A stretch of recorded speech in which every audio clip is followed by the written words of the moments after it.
நானண்டா உங்களோட மகள் பூரணி.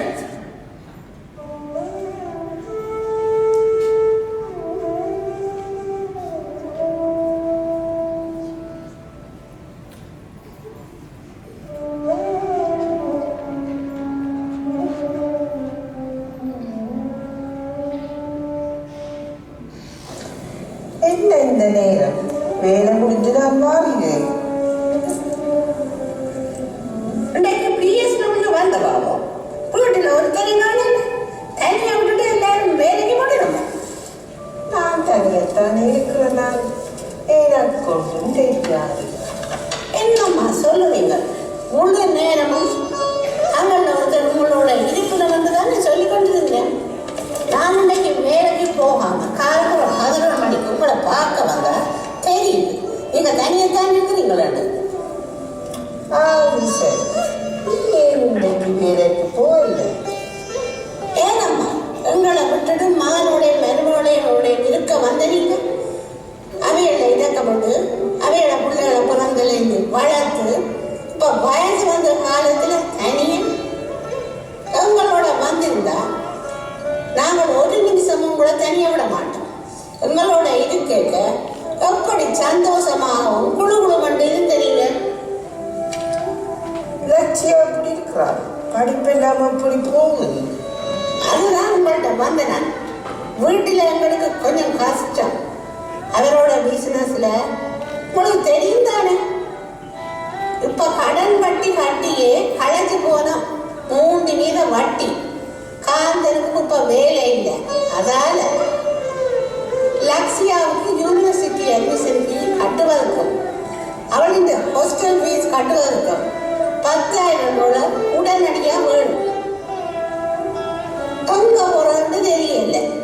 காந்தன் சொல்லிச்சு உங்களுடைய அம்மாட்ட போய் கேளு. அம்மாட்ட வெல்ஃபேரும் ஓல்டேஜ் பென்ஷனும் சேர்த்து வச்ச காசு இருக்குதானே, அதுல ஒரு 10,000 கேளுன்னு சொன்னான். அதால தான் நான் இப்போ வந்திருக்கேன். என்கிட்ட காசு இருக்கா மகள்? என்கிட்ட காசு இருக்குது.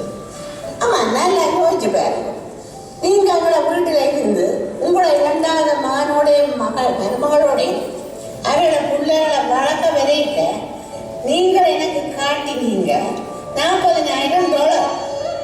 அப்பா சொன்னீங்க இந்த காசு இந்த லாட்சியில் இருக்கும் எனக்கு அவங்க 3 பேருக்கு வேண்டும். அந்த காசு இருக்கு, உன்னோட இருக்க காசு என்ற கையில இருக்கும். இப்போ ஒரு சொல்லவும் இல்லை. என்னம்மா சொல்லுவீங்க?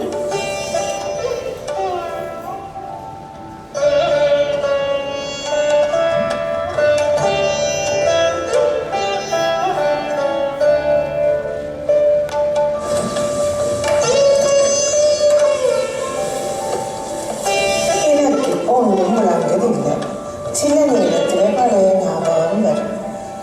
இப்போ நீ காசு பற்றி கதைக்கல, காசு ஞாபகம் வரும். நீங்கள் எல்லாம் குழந்தைகளாக இருக்க நானும் அவரும் நான் டீச்சராக படிப்பு கேட்க 2 பேர்ட்டு காசு நிறைய வரும். அப்பா என்ன உத்தியோகம் உனக்கு ஞாபகம் இருக்குது? நம்மளோட ஊரில்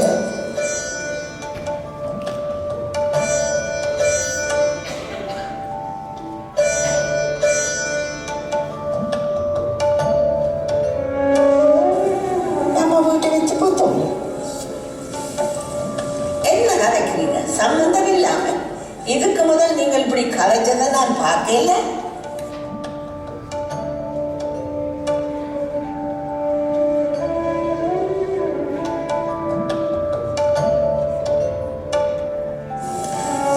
ஓ, எப்ப வந்த நீ?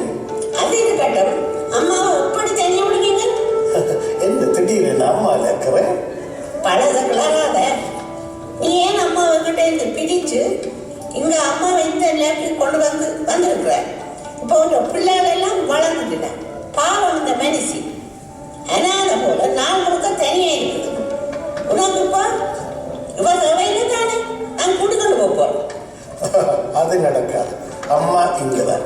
அது சரி, அம்மா இந்த காசை விட. என்ன காசு? அவளோட ஓல்ட் ஏஜ் பென்ஷன் எந்த வீட்டுல இருந்து அம்மாவை நீ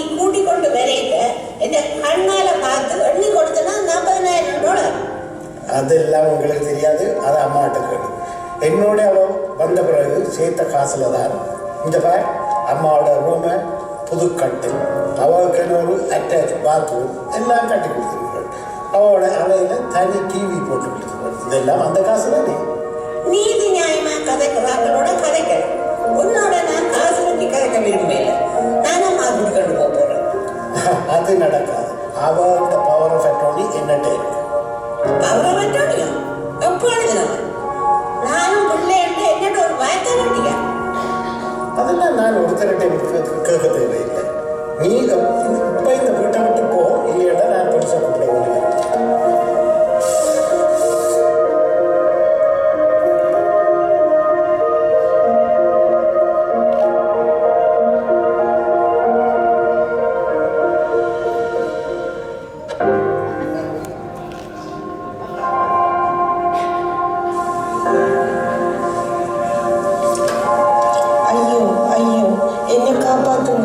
இவங்க என்ன கொல்ல போறாங்க.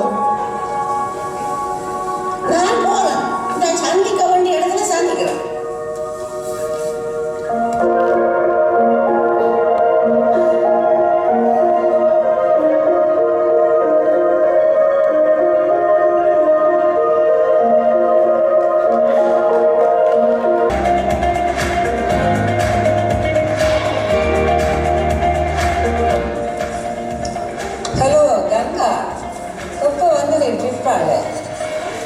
ஹாய் வசந்தி, நேற்று தான் வந்தனா.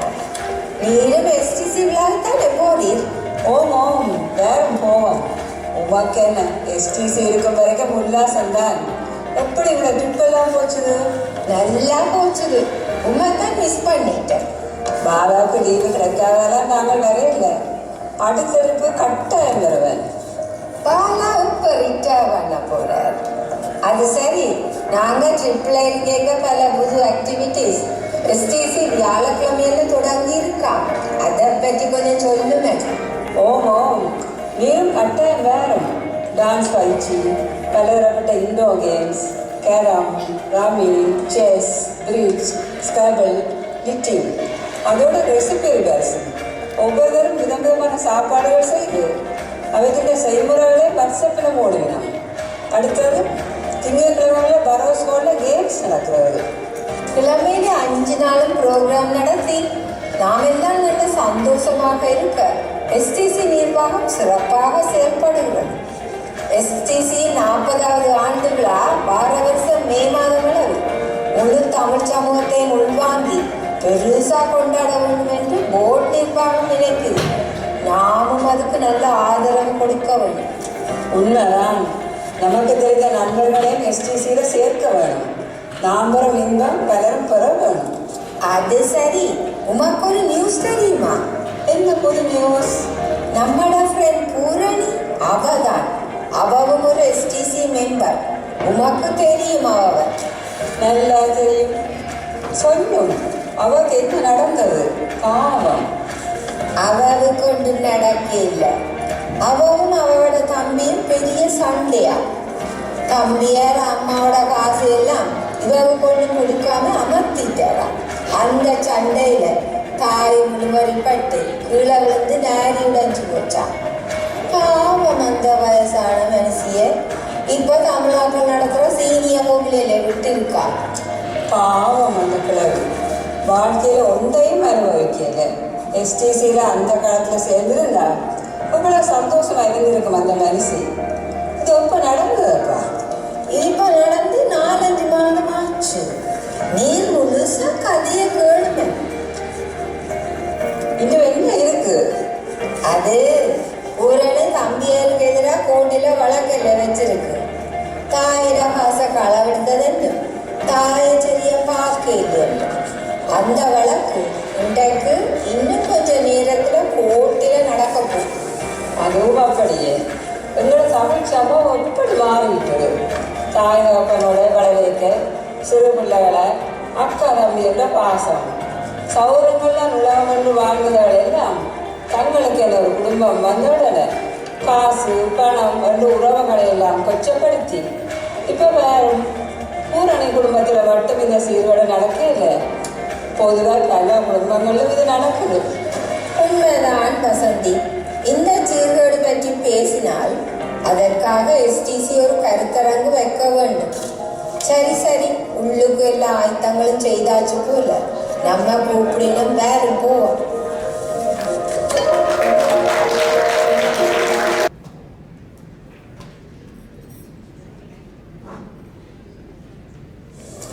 கோடு அமர்வு ஆரம்பமாகிறது. மாண்புமிகு நீதிபதி சத்யராயன் வருகிறார். யாவரும் எழுந்து நிறுங்கள்.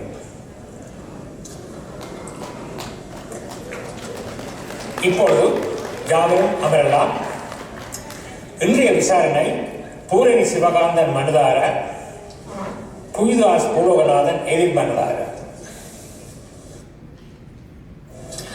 இந்த விசாரணை பூரணி சிவகாந்தன் புவிதாஸ் பூலோகநாதனுக்கு எதிராக செய்யப்பட்ட விண்ணப்பம் தொடர்பாக விசாரணைக்கு என் முன்னிலையில் எடுக்கப்பட்டுள்ளது. கட்சிக்காரர்கள் முதலில் உங்களை அறிமுகம் செய்யுங்கள். காலை வணக்கம் கனம் நீதிபதி அவர்களே. எனது பெயர் சிவகுரு சகஜானந்தன். நான் மனுதாரர் பூரணி சிவகாந்தன் சார்பாக தங்கள் முன் வந்திருக்கின்றேன். மனுதாரர் இதோ இருக்கின்றார் உங்கள் முன்னிலையில். காலை வணக்கம் கனம் நீதிபதி அவர்களே. எனது பெயர் சிவாம்பிகை லோகானந்தன்.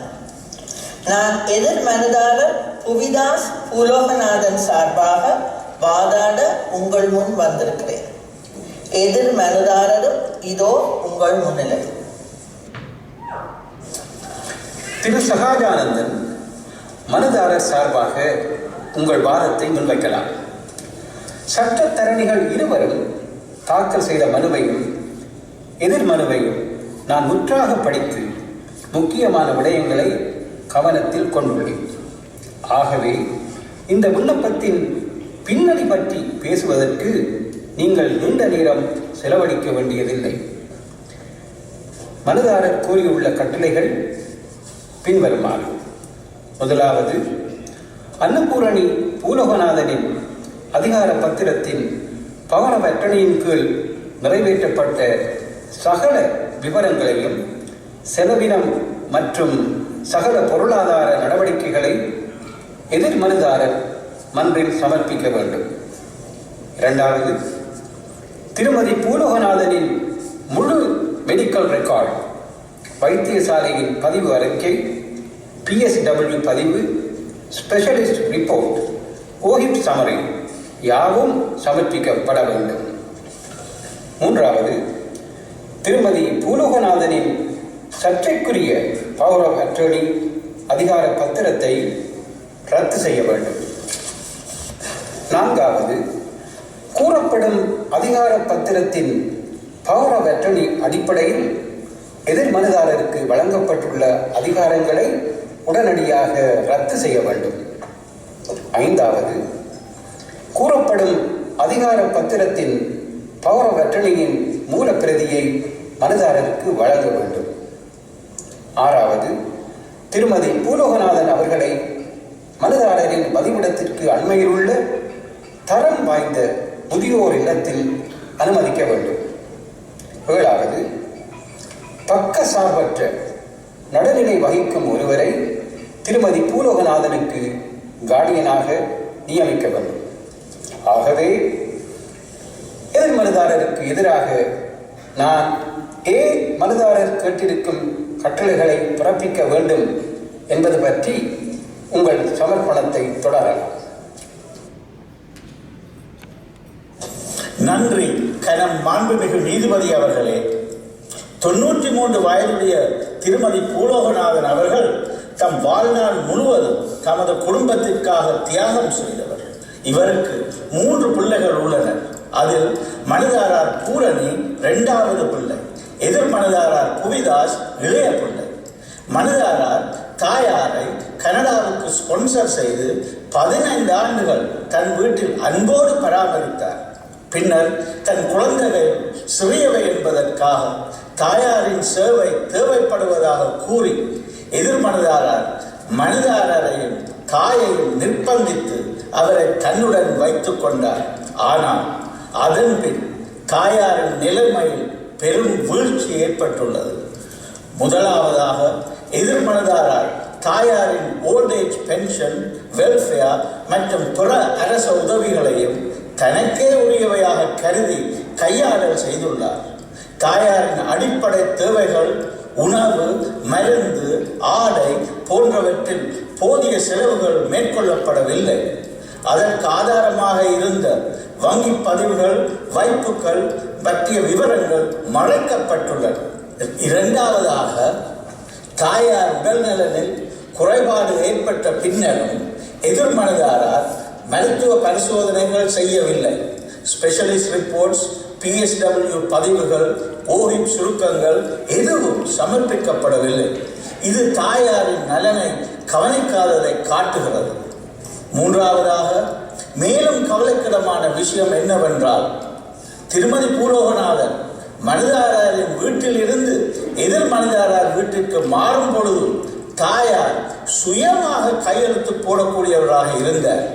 திருமதி பூலோகநாதனின் மறதி நோய், அதாவது டிமென்ஷியா ஆரம்பித்த காலமும் பவர் ஆஃப் அட்டர்னியின் கையொப்பம் விடப்பட்ட காலமும் ஒரே காலமாக இருப்பதாலேயே இது மனநிலை பாதிக்கப்பட்ட நிலையில் எடுக்கப்பட்ட நடவடிக்கையாக இருக்குமோ என்ற நியாயமான சந்தேகம் எழுகின்றது. நான்காவதாக, அதிகார பத்திரம் பெற்ற பிறகு எதிர்மனதாரார் தாயாரை மனநிலையற்றவர் என்ற பெயரில் தனிமைப்படுத்தி அவரின் சொத்துகள் மற்றும் கொடுப்பனவுகளை முழுமையாக தன்னுடைய கட்டுப்பாட்டில் வைத்திருக்கிறார். இது சட்டப்படி தவறு மட்டுமல்ல, இது ஒரு மனித நேய குற்றம்.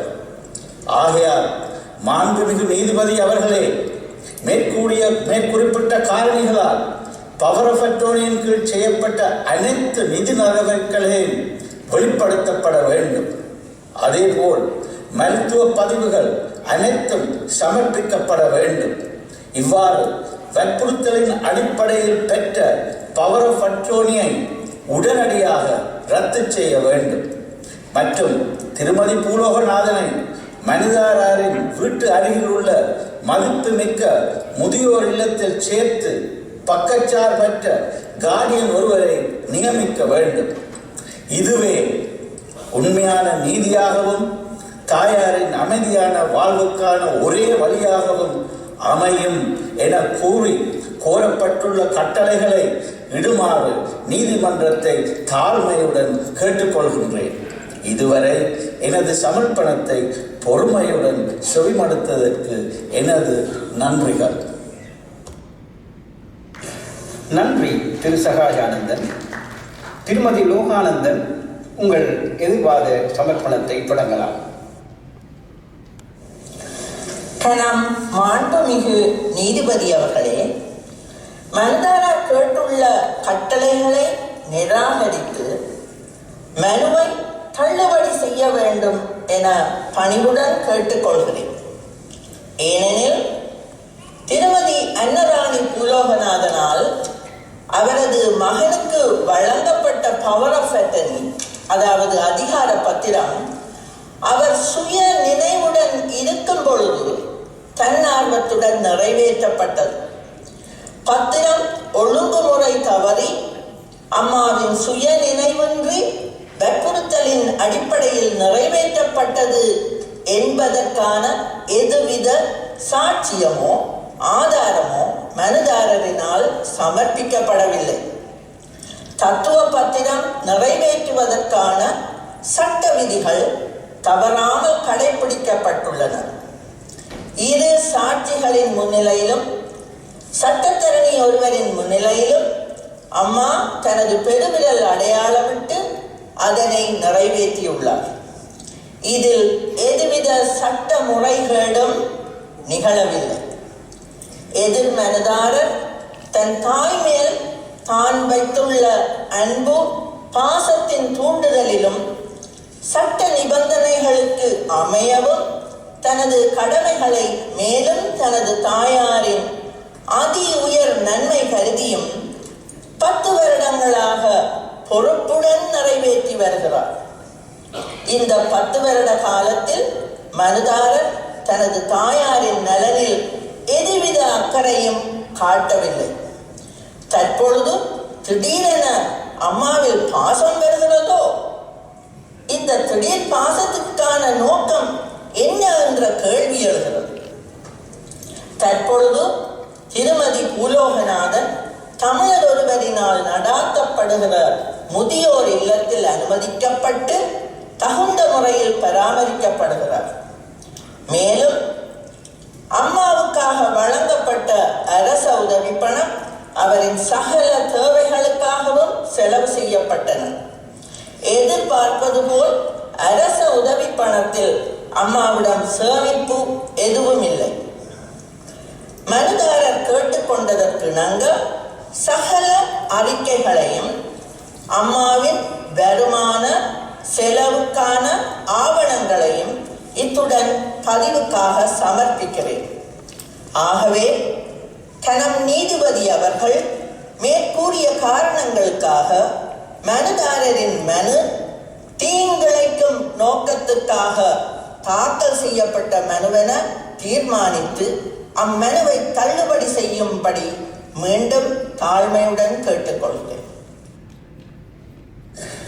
உங்கள் இருவரது வாதங்களையும் நான் பரிசீலனை செய்ய வேண்டும். ஆகவே எனது தீர்ப்பை வேறு ஒரு நாளுக்கு தள்ளி வைக்கிறேன். எனது தீர்ப்பு எழுத்து மூலம் வழங்கப்படும். அதற்கான திகதி உங்களுக்கு பின்னர் அறிவிக்கப்படும். விசாரணை நிறைவேறுகிறது. யாவரும் எழுந்து நில்லுங்கள்.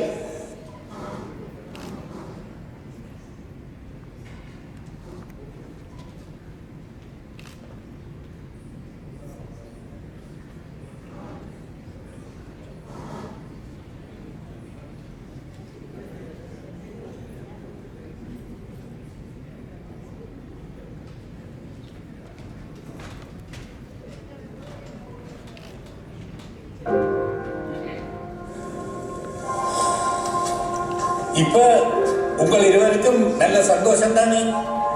அம்மாவை வச்சு 2 பேரும் வியாபாரம் செய்கிறீங்க.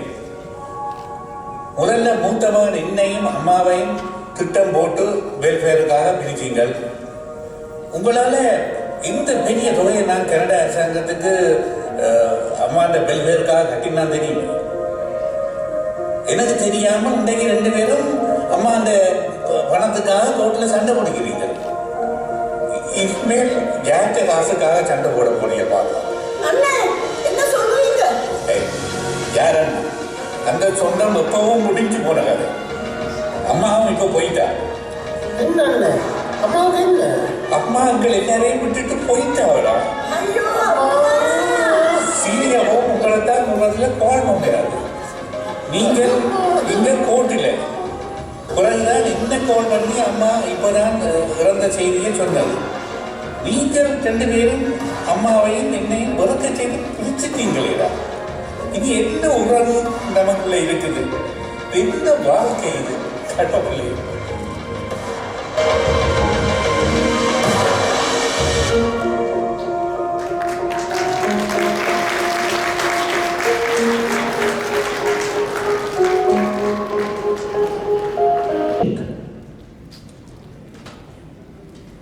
நாடகம் பார்த்தீர்களா? நிஜ வாழ்க்கையை பார்த்தீர்களா? நீதிமன்றத்தில் நடந்த நிகழ்வுகளை, வாதங்களை செவிமடுத்தீர்கள். ஜட்ஜஸாக இருந்த நீங்களே உங்கள் தீர்ப்பை வழங்குங்கள். எந்த பக்கம் தீர்ப்பு போக வேண்டும் என்று நினைக்கிறீர்கள்? மான் பக்கமா அல்லது மான் பக்கமா? யார் பக்கம் போனால் தான் என்ன? அம்மா இல்லாத நேரத்தில் காசுங்க, பணமுங்க. அன்பர்களே, நீங்கள் இந்த மேடையில் பார்த்தது கற்பனை அல்ல, நிஜம். நம் சமூகத்திலே நிகழ்ந்து கொண்டிருக்கின்ற, நாளாந்தம் நிகழ்ந்து கொண்டிருக்கின்ற சம்பவம். இதற்கு சாட்சி நான். இது உண்மை சம்பவத்தை அடிப்படையாக வைத்து தயாரிக்கப்பட்டது. இந்த நாடகத்திலே நீங்கள் கண்ட, பார்த்த, கேட்ட சகல பாத்திரங்களையும் நான் என்னுடைய தொழில் ரீதியாக நேரில் சந்தித்திருக்கின்றேன். இதிலிருந்து எங்களுக்கு என்ன தெரிகின்றது? எங்களுடைய தமிழ் சமூகத்திலே எந்த சூழ்நிலையில் நான் இங்கு வந்தோம் என்பதை அறிவோம். அதை மறந்து எங்கள் சமூகத்திலே நிலவி வரும் அவலங்களை நாம் கண்டும் காணாமல் இருக்க முடியுமா? இதற்கு காரணம் யார்? அம்மாவா, பிள்ளைகளா, அல்லது நம் சமூகமா? கேள்விதான் எழுகின்றன, கேள்விகள் தான் எழுகின்றன, பதில் கிடையாது. இதற்கான பதிலை நீங்கள் தேடிய வேண்டும், கண்டு அடைய வேண்டும் என்பதற்காகத்தான் செய்தியாக இந்த நாடகம் உங்கள் முன்னிலையிலே நடித்து காண்பிக்கப்பட்டது. இதில் அம்மா ஏதாவது தவறு செய்திருக்கிறாவா என்ற கேள்வி இருக்கிறது. பழமொழி ஒன்று இருக்கிறது, முற்பகல் செயல் பிற்பகல் விளையும். அம்மா பாருங்க, தான் இளமையாக இருக்கும் பொழுது மோசடி செய்து பிள்ளைகளுடன் சேர்ந்து வெல்ஃபேர் எடுத்திருக்கின்றோம். அந்த வெல்ஃபேர் எடுத்த அந்த செயல் மூலம் அம்மா பிள்ளைகளுக்கு கற்றுக் கொடுத்த பாடம் என்ன? முதியோரையாக நாங்கள் என்ன பாடத்தை எங்கள் பிள்ளைகளுக்கு நாங்கள் கற்றுக் கொடுக்கவிருக்கின்றோம் என்ற பல கேள்விகளை மட்டும் உங்கள் மத்தியிலே கேட்டு இந்த நாடகத்தை நீங்கள் கண்டு ரசித்தீர்கள். அப்படி ரசித்திருந்தால் எங்கள் உங்கள் கரகோஷம். நன்றி.